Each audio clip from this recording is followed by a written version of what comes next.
Hi, happy Sunday evening. Welcome to the Living Life Juicy podcast. First one of 2018. As a matter of fact, this is the first live streaming broadcast that I've ever done. So I'm excited to be here.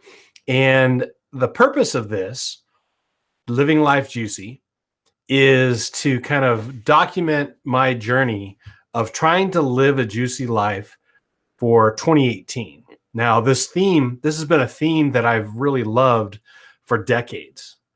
Ever since I first thought this through in a really, really bad translation of a verse in the Bible that talks about Jesus says, "I've come that you might have life and live it abundantly."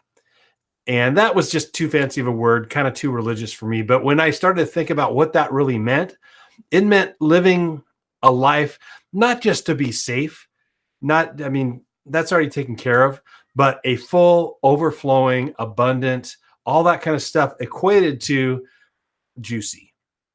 This idea that what life can be is adventurous and exciting and amazing. And so I started playing with that idea. As a matter of fact, originally this site was called Living Juicy, but I came across a great book by a woman named Sark called Living Juicy, and I wanted to honor that. That's hers. But it's amazing content, and it gets you thinking about how to live a full life. And that's what this is about. For my business, which is Praxis Training and also Into Wisdom Publishing, Into Wisdom Group, on the bottom of my webpage, I have a little tagline that says, "Be kind as you do great things." And that really is what it means to live juicy, to do amazing things with your life and make sure that you be kind as you do that. And that sometimes I can get so focused on trying to do amazing things that I forget to be nice to people. And I think that part of it is really, really crucial and really, really important. So if you go to this YouTube channel, Living Life Juicy, you're going to notice that there's some older posts, including my travels. There's 2 series on there. One is scuba diving in Indonesia, which if you geek out over weird kind of undersea life, you'll enjoy that video series. It's called Living Juicy in Limbah Straits. I think there's like 5 or 6 videos that are all pretty much underwater and looking at the weird creatures that we came across while we were down there. There's another kind of travel thing that was when I went to Zimbabwe, Africa, and was on safari with an amazing guy, Alistair Crowdis. He runs a leadership program in camp out there, he and his wife, Shelly, and they're doing amazing things in an incredibly difficult situation in Zimbabwe. So you'll notice those older videos. You're also going to notice some singing, some songs that I've done in church and in other contexts. Also, just some little video projects here and there. So that was what Living Juicy, what that video channel was. Now, just this year, I've decided to use it in a little bit different way.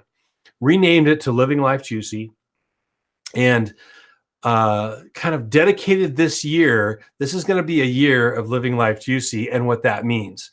So I'm going to take a couple of minutes every week and kind of look back, reflect on the week that I had lived, and kind of the good, the bad, and the ugly, what worked and what didn't. But I'm also going to look ahead to the week coming up and see if I can challenge myself. And I want to invite anybody who's watching along. It's going to be messy. That's one of the things about Living Juicy is a lot of people think that, oh, it's all about just fun and adventure and all that kind of stuff. But if you truly are living juicy, being kind as you do great things, another way to look at it is being intrinsically motivated, but externally focused. So want to do things make the world around you a better place. Well, that's going to get messy. And I can guarantee I'm going to screw up. And that's part of the adventure and part of the fun is getting out there and trying things that are just a little bit beyond my skill level or my capacity, because that's how you grow.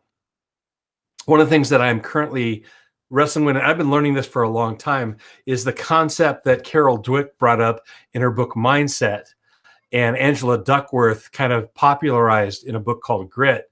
This idea of a mindset where you are always continually growing and you don't put limits on yourself.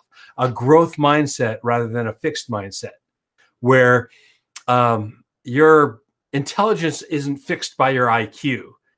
Your intelligence can continuously be expanded because of how you experience the world. Instead of looking at failure as reaching your limits, failure is showing where your current limits are so that you can expand them. And I anticipate many of these weekly live feeds are going to be talking about where I've discovered my limits and then am working to try and figure out how do I exceed those things. For example, this last week, every Thursday, I have breakfast with a group of men that we've been meeting for probably, going on 7-8 years now.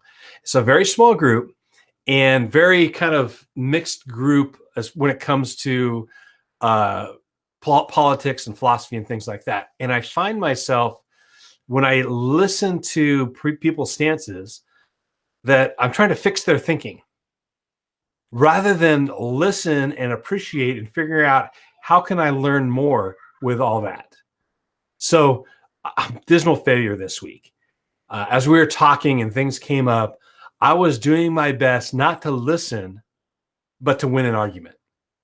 And it doesn't go anywhere. It doesn't benefit me in any way at all. And I end up walking away feeling frustrated because I don't feel connected. I don't feel like I was kind. And I really want to be kind as I go about trying to do amazing and wonderful things with my life. Didn't happen on Thursday morning, maybe next week. And I'm going to keep trying.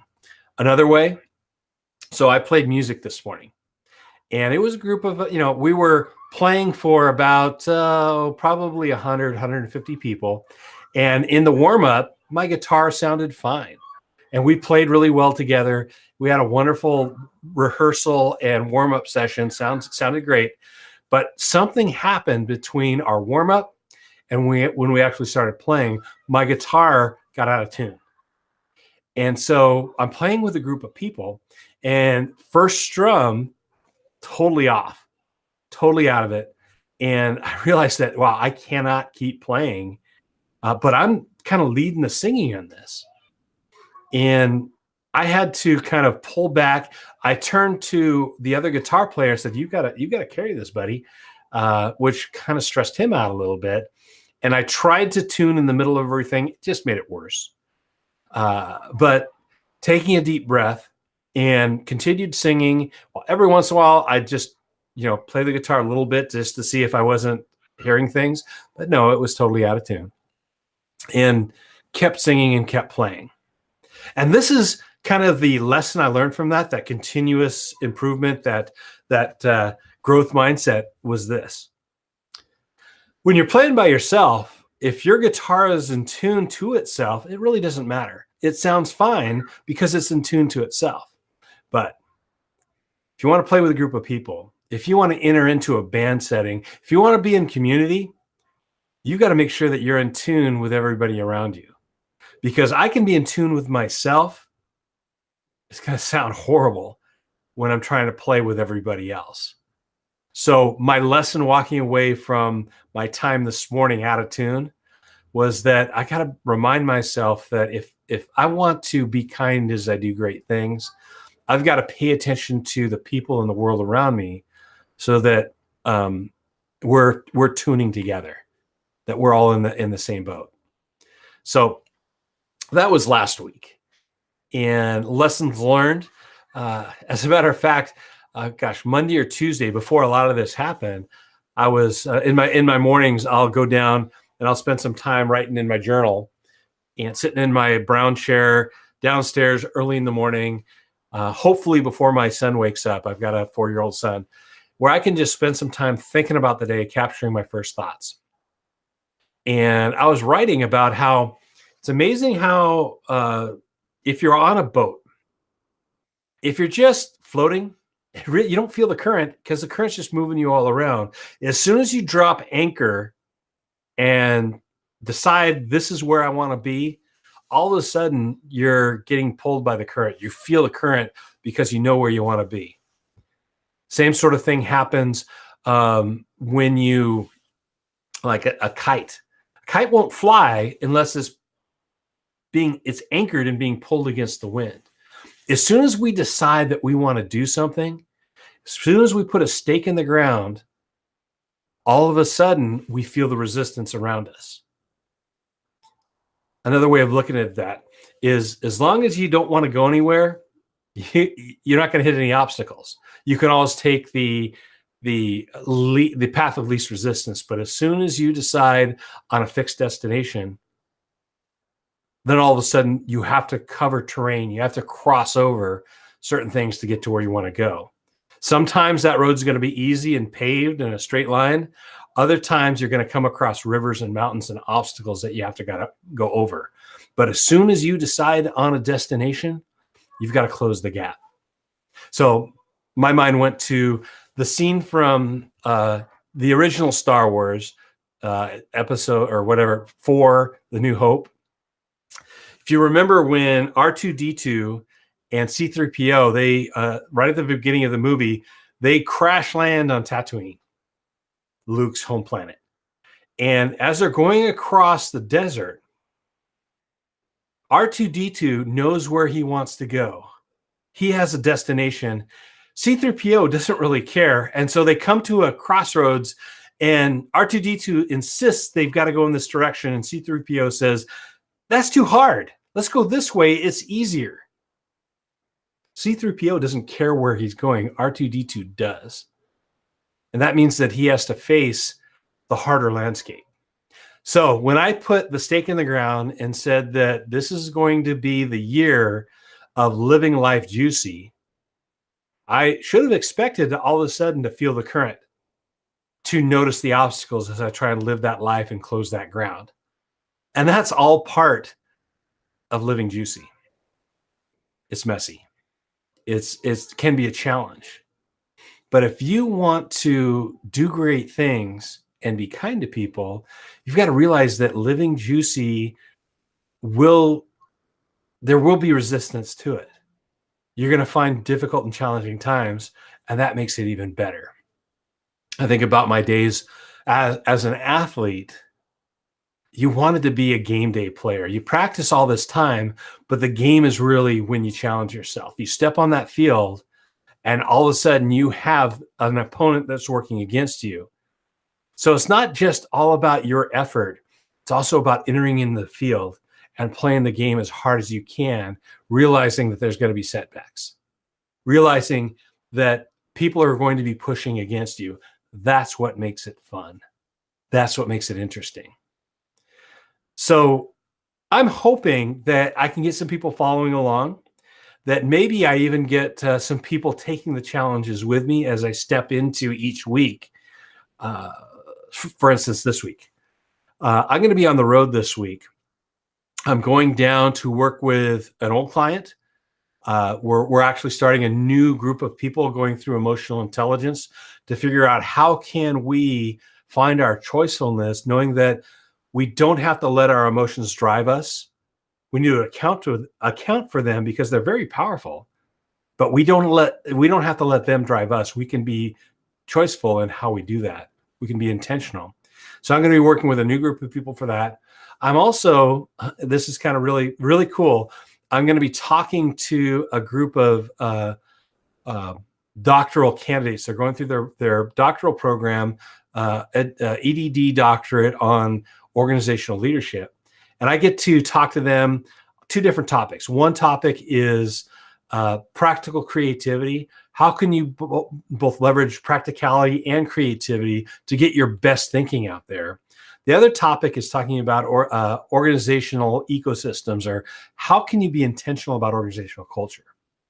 So as I'm traveling, I have this wonderful opportunity to interact with amazing professionals, also students, and this group of doctoral students, they're all on the job. They're all currently working in positions, and have influence over their organizations.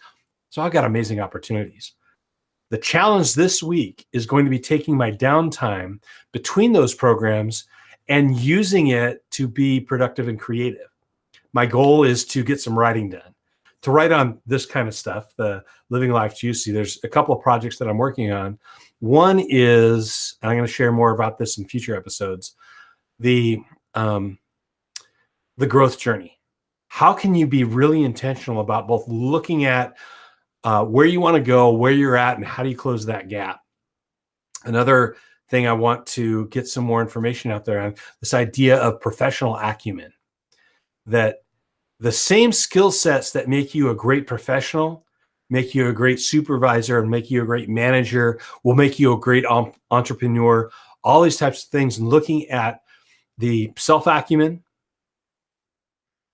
the people acumen, and business acumen. So I'm going to try and write some of those things while I'm on the road, see if I can't overcome the distractions of being in a hotel room and just kind of not being in my home environment, see if I can't really get down and use the environment, enjoy the vacation, and also use it to get some good writing done. So that's my challenge for this week. I'm going to, next week, maybe on Sunday, although that's when I'm talking with the doctoral students, Sunday or Monday, I'm going to spend some time. I'll get back on and do another live feed of Living Life Juicy. Between now and then, let me know what you're thinking. Let me know if you want to join in some of these challenges. The challenge ultimately is to be kind as you do great things and try to have it be internally motivated, but focused on the world around you. That's the challenge. I hope to hear from you. Please take some time to comment, like, share, do whatever you need to do.